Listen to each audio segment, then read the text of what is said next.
Now we will discuss about Gaussian surface.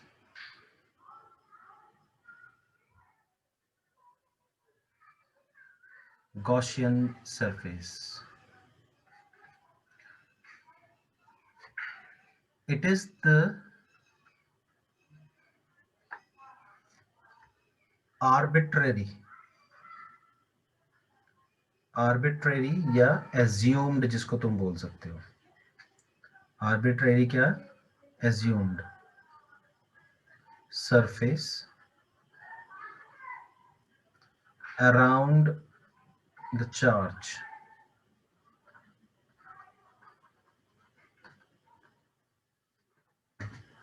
This surface is always a regular surface.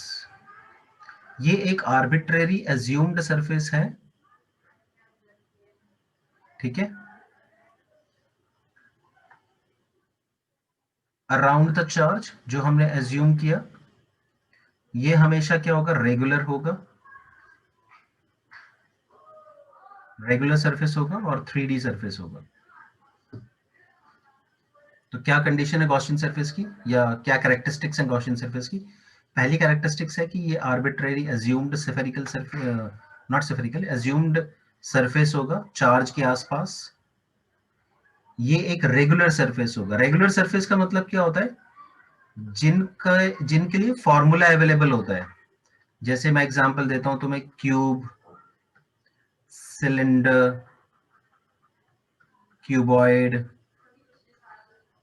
Sphere, ये सारे regular 3D surfaces हैं। तो इन्हीं में से हमें कोई एक एज्यूम करना है और 3 डायमेंशनल होना चाहिए। तो सबसे पहले इसकी एप्लीकेशन है कि मान लो एक हमारे पास लाइन चार्ज है। लाइन चार्ज का मतलब क्या है कि जैसे मान लो तुमने पुट्टा ले लिया या स्केल ले लिया कोई भी, और ये जो लाइन चार्ज है ये इनफाइनाइट है। मतलब हमें नहीं पता कि ये कहां से शुरू होती है और कहां खत्म होती है। इस इनफाइनाइट लाइन चार्ज की वजह से तुम्हें इस पॉइंट पे इलेक्ट्रिक फील्ड कैलकुलेट करनी है। तो अगर तुम पुराने मेथड से चलोगे, ओल्ड मेथड से चलोगे, जो एक पॉइंट ऑब्जेक्ट के लिए है, तो फिर तुम क्या करोगे, ये सारे चार्जेस को पॉइंट चार्जेस कंसीडर करोगे, फिर सबकी वजह से इलेक्ट्रिक फील्ड निकालोगे और फिर सुपरपोजिशन प्रिंसिपल लगाओगे और इसकी वैल्यू फाइंड आउट करोगे। ऐसे ही होगा ना? Yes. लेकिन गॉस ने क्या किया, इसको सिंप्लीफाई किया। उसने बोला कि एक गॉसियन सरफेस एज्यूम करो,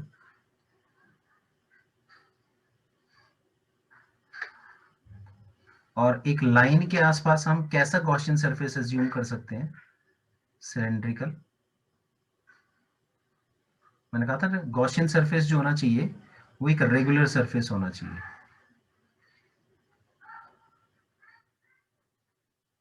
एक रेगुलर सरफेस होना चाहिए जिसका एक फॉर्मूला हो कैलकुलेट करने का। अब इलेक्ट्रिक फील्ड लाइंस ऐसे करके हैं, तो मान लो यहाँ पे हम एक छोटा सा एरिया एज्यूम करते हैं डी ए, तो पॉजिटिव से इलेक्ट्रिक फील्ड आउटवर्ड होगी, डी ए भी आउटवर्ड है, इलेक्ट्रिक फील्ड लाइंस ऐसे जाएंगी।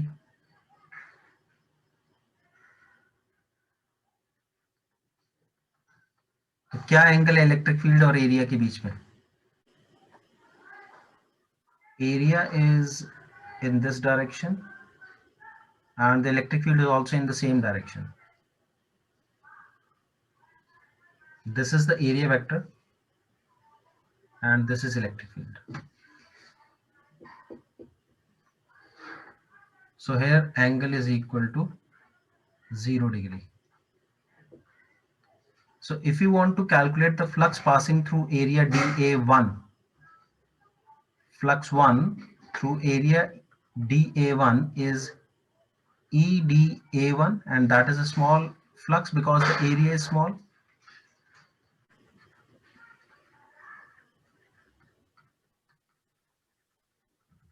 गॉस थ्योरम के एप्लीकेशन में हम क्या पढ़ेंगे?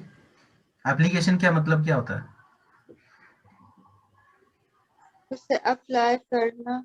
उसे अप्लाई करना और उसके एक्चुअल यूज को सामने लेके आना कि वो कहाँ यूज होगा। तो सबसे पहली एप्लीकेशन क्या है? To find electric field due to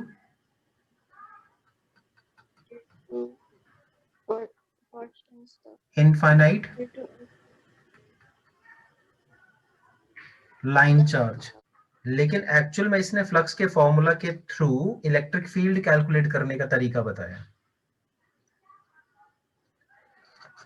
जो पहले इलेक्ट्रिक फील्ड कैलकुलेट करने का हमारे पास फॉर्मूला था वो कौन से चार्जेस के लिए था?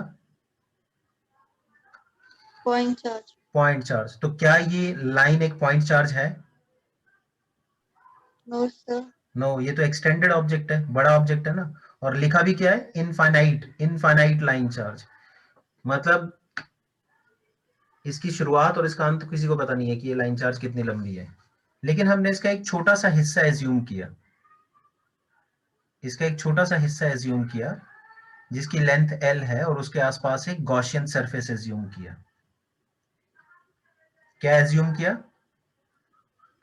Gaussian surface. गॉसियन सरफेस किस टाइप का? सिलेंड्रिकल। सिलेंड्रिकल एज्यूम किया। Electric field lines are always perpendicular to surface. जहां से वो इमर्ज होती हैं वो हमेशा वहां के परपेंडिकुलर होती हैं। तो अगर वो इस लाइन से इमर्ज हो रही हैं, ये जो हमने लाइन चार्ज एज्यूम किया है, तो वो कभी भी इस लाइन के परपेंडिकुलर नहीं होंगी। इस लाइन के क्या होंगी? सॉरी, पैरेलल नहीं होंगी। क्या होंगी? परपेंडिकुलर। परपेंडिकुलर। तो ये जो हमने रेड से ड्रॉ किया है, ऐसी इलेक्ट्रिक फील्ड लाइंस नहीं हो सकती। तो फिर कैसी इलेक्ट्रिक फील्ड लाइंस होंगी? ऐसी होंगी।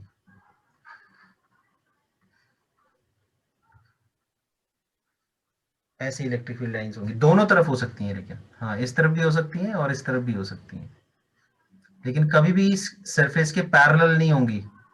जहां से इलेक्ट्रिक फील्ड लाइंस इमर्ज होती हैं वो उस सरफेस के पैरेलल नहीं होती हैं, उस सरफेस की क्या होती हैं? परपेंडिकुलर। परपेंडिकुलर होती हैं। तो जो हमने ये गॉसियन सरफेस एज्यूम किया उसका हमने एक छोटा सा हिस्सा एज्यूम किया, छोटा सा एरिया एज्यूम किया। We assumed just a small region of it, that is dA1, and the small flux passing through this dA1 is E into dA. The flux will be maximum or minimum? Maximum. Maximum, because angle is zero. 0. What is the formula for the flux?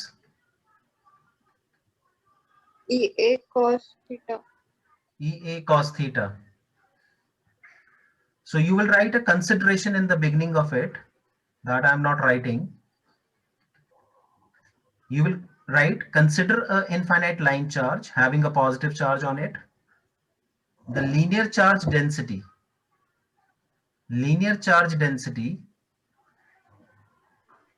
is lambda.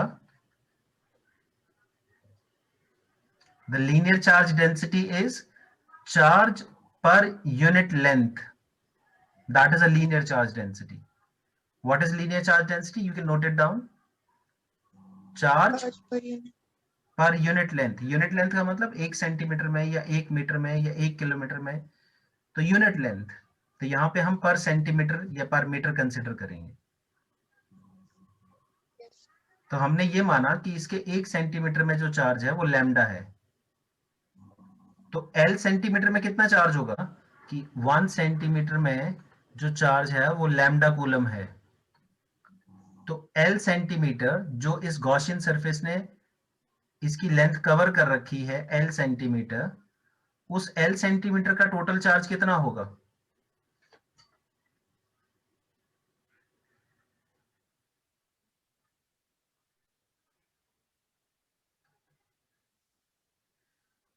अगर 1 centimetre में lambda है तो 2 centimetre में कितना होगा?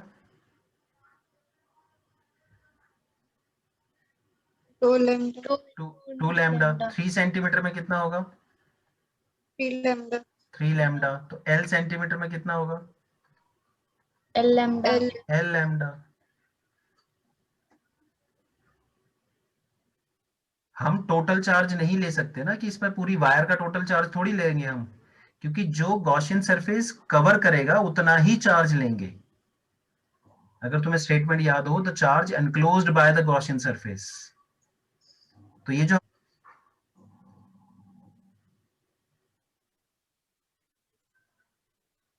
यहां से लेके यहां तक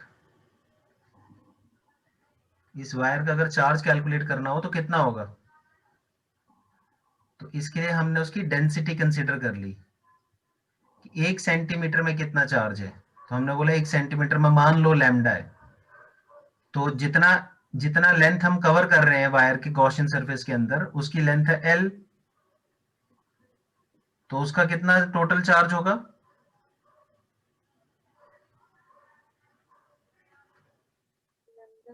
L लैम्डा। ये बात समझ आ गई यस या फिर से बताऊं?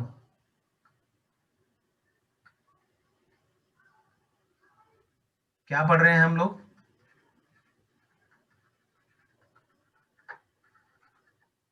Application of Gaussian theorem. Gauss's theorem. और सबसे पहली एप्लीकेशन क्या है? It is regular electric field due to infinite हाँ infinite charge line Linear charge. तो हमने क्या किया, consider an infinite line charge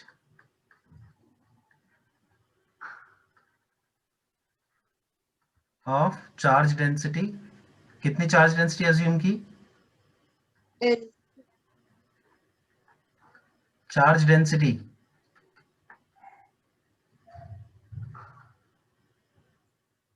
linear charge density क्या अज्यूम की थी?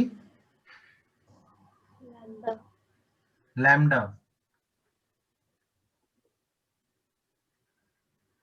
Now consider a Gaussian surface, cylindrical Gaussian surface. किस टाइप का Gaussian surface? cylindrical cylindrical Gaussian surface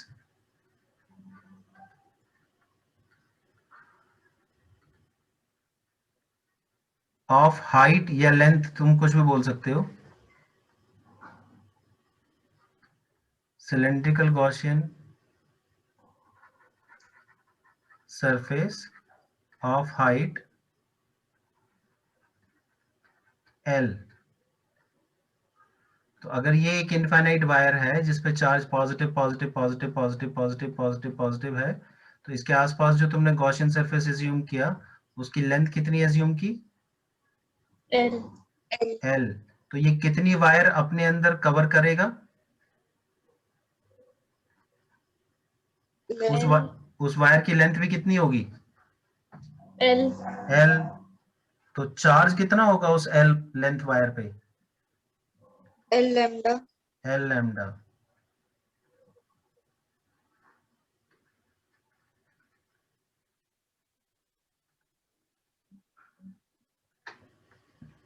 clear हो गया? yes sir Now you will consider a small area dA and the electric field lines which are coming out of it. What is the flux through this small area dA? The flux through this small area dA is d phi, and what is the angle between the electric field and this area?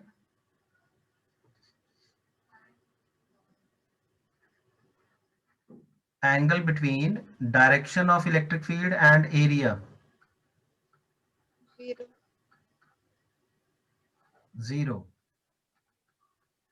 Therefore, the small flux will be equal to E into dA. Is it done or not? yes sir Okay. So if it is a cylinder and we have assumed a small area of it, So the same way which I discussed with you, just like a football, so it can be so many areas around it in this way, D, A, D, A, D, A, D, A, everywhere. So what we will do,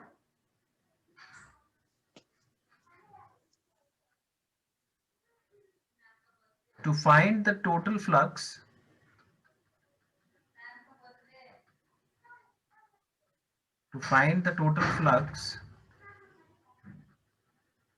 around the cylindrical Gaussian surface, yeah, through the Gaussian surface, not around, to find the total flux through this Gaussian surface, total flux निकालने के लिए क्या करना पड़ेगा? Integration. Integrate. तो integrate the equation. तो D phi को integrate किया, ई इंटू डी ए को इंटीग्रेट किया, और लिमिट क्या लगाओगे इंटीग्रेशन में?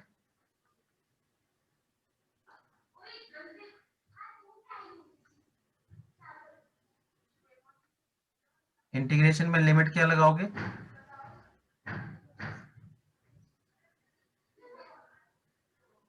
सबसे छोटा वैल्यू एरिया की क्या हो सकती है? 0. और सबसे बड़ी वैल्यू क्या हो सकती है एक सिलेंडर के एरिया की? ये कौन सा वाला एरिया है?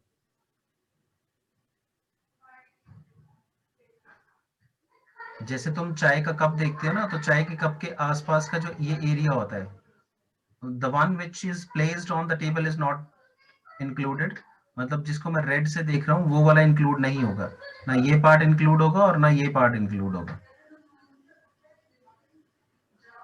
सिर्फ ये वाला एरिया। तो इसकी टोटल वैल्यू क्या होगी? 2 pi r L.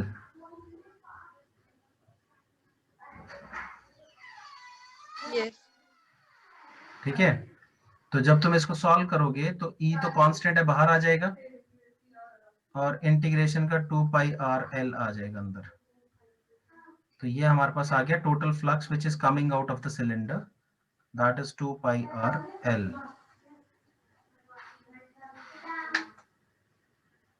Is it clear?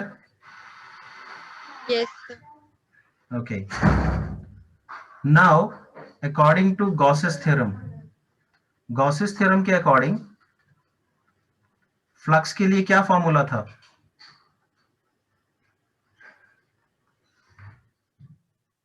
E d a cos theta.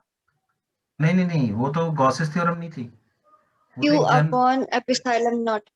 Q upon epsilon not. मतलब जो सिलेंडर हमने एज्यूम किया है उसमें से कितना फ्लक्स पास करेगा, ये कौन डिसाइड करेगा कि इस सिलेंडर ने कितना चार्ज अपने अंदर कवर कर रखा है। तो इस सिलेंडर ने कितना चार्ज कवर कर रखा है? जितना इसके अंदर वायर है, जितनी वायर इसने कवर कर रखी है उतना ही चार्ज कवर कर रखा है ना इसने। Yes, sir. तो उस वायर पे चार्ज कितना था? L.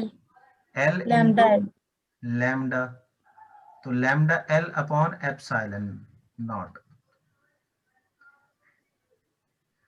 अब हम इक्वेशन 2 और इक्वेशन 3 को क्या कर देंगे?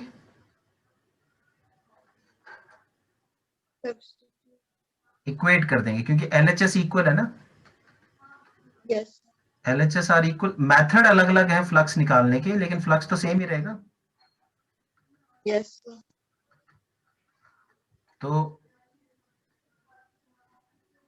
हम लिख देंगे E 2 pi r l is equal to lambda L upon epsilon not.